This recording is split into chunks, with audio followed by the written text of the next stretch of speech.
saveurs qui souhaitent se réveiller, soit au contraire parfois des amertumes ou des défauts, je vais dire, qui étaient exacerbés selon que l'on buvait l'un ou l'autre thé.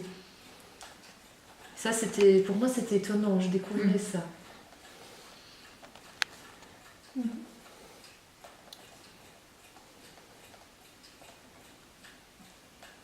peux avoir une description, pas forcément rigoureuse, mais au moins savoir un peu plus avec quoi, par exemple, associer ce que tu vas préparer un apéritif d'abord? Oui. Un apéritif donc avec, à base de thé infusé à froid et de fruits frais. Alors on va servir ça avec des olives. Des olives, un beurrec. Et une falafel. Une falafel.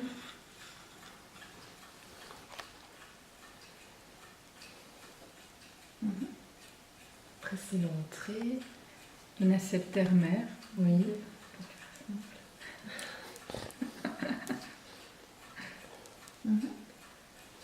Avec un thé vert de Chine.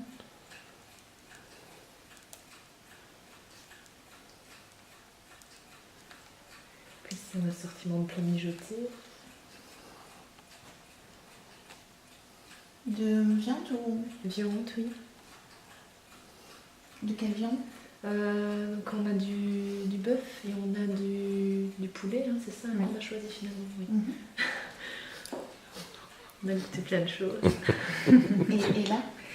Et là, ce sera un thé noir de Chine aussi, du Yunnan.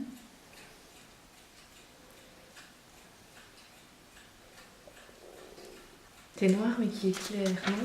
Oui, c'est bien.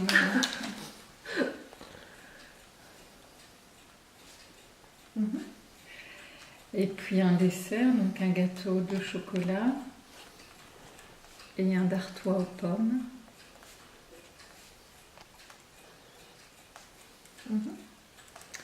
Avec un thé à l'orange, hein. C'est celui à l'orange qu'on a choisi.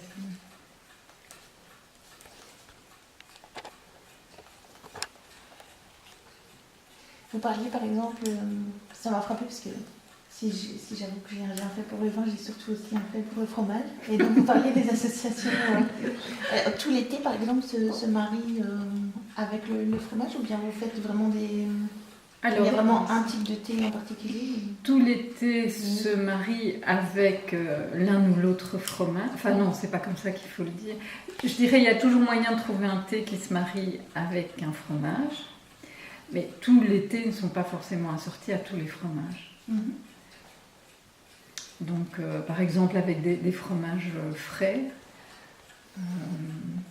les thés verts du Japon sont bien assortis. Avec des fromages, des pâtes molles à croûte fleurie, donc type camembert, c'est plutôt mieux un thé noir ou alors un thé vert mais très torréfié où il y a des notes de torréfaction.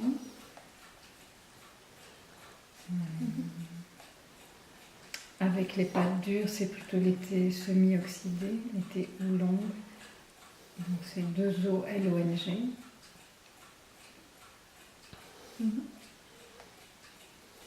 C'était Semi-oxydé. oxydé, voilà. Oui. C'est la plus vérifiée. Donc ça c'est avec Ça, c'est avec les fromages à pâte dure. pâtes dures, c'est ça.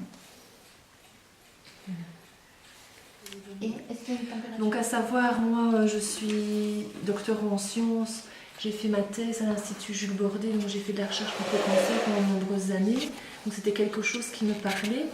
Alors là également, je vais orienter mon discours aussi, mais tiens, quelles sont les vertus du thé, tout en, je vais dire, en ne vendant pas des effets miraculeux, mais en remettant les choses de manière scientifique à leur place, parce que le thé a un intérêt, déjà rien que le fait de ne plus boire d'alcool, on boit du thé, c'est déjà, je vais dire, bien dans le cadre de la tournée minérale, mais également il y a toutes les vertus antioxydantes du thé qui sont plébiscitées, que ce soit dans les pathologies cancéreuses, maladies cardiovasculaires, etc. Donc là, je vais expliquer, mais tiens, qu'est-ce que c'est un antioxydant, vu qu'on en parle tout le temps et peu de gens savent ce que c'est. Puis au niveau du thé également, on va peut-être parler de tout ce qui est caféine, etc. Est-ce que le thé empêche de dormir ou pas? Là aussi, Karine aura des astuces à ce niveau-là pour choisir des thés, pour pas passer une nuit blanche suite à la dégustation. Vu que ça aussi, tu as calculé également le choix des thés pour que les gens ne soient pas insomniaques la nuit où ils viennent nous voir.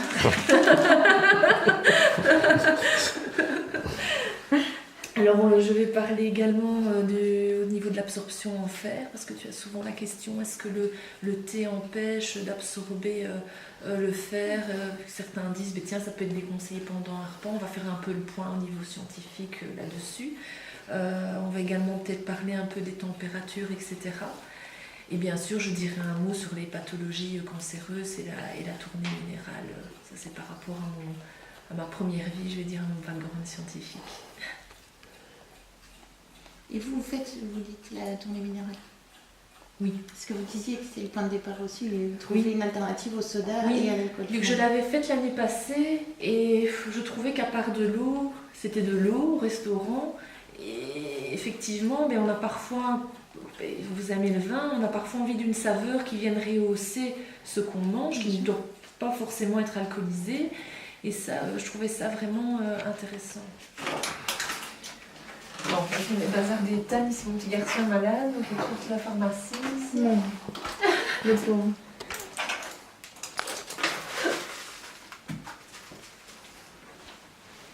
Non, je peux dire juste pour un moment. Elle m'a dit, il en faut vraiment pas beaucoup, comme ça s'ouvre après. Oui. Donc, je sais pas combien tu dois mettre. Et de l'eau, tu as besoin de combien, Karine? Oh pour l'équivalent d'un verre. Et tu vas mettre autant? Parce qu'elle m'avait dit qu'il fallait très très peu, elle. Pour un verre? Oui. Elle m'a dit vraiment pas beaucoup, c'est ça que je suis... Attends, je vais regarder, je vais peser, mais... Ah oui, 5 grammes.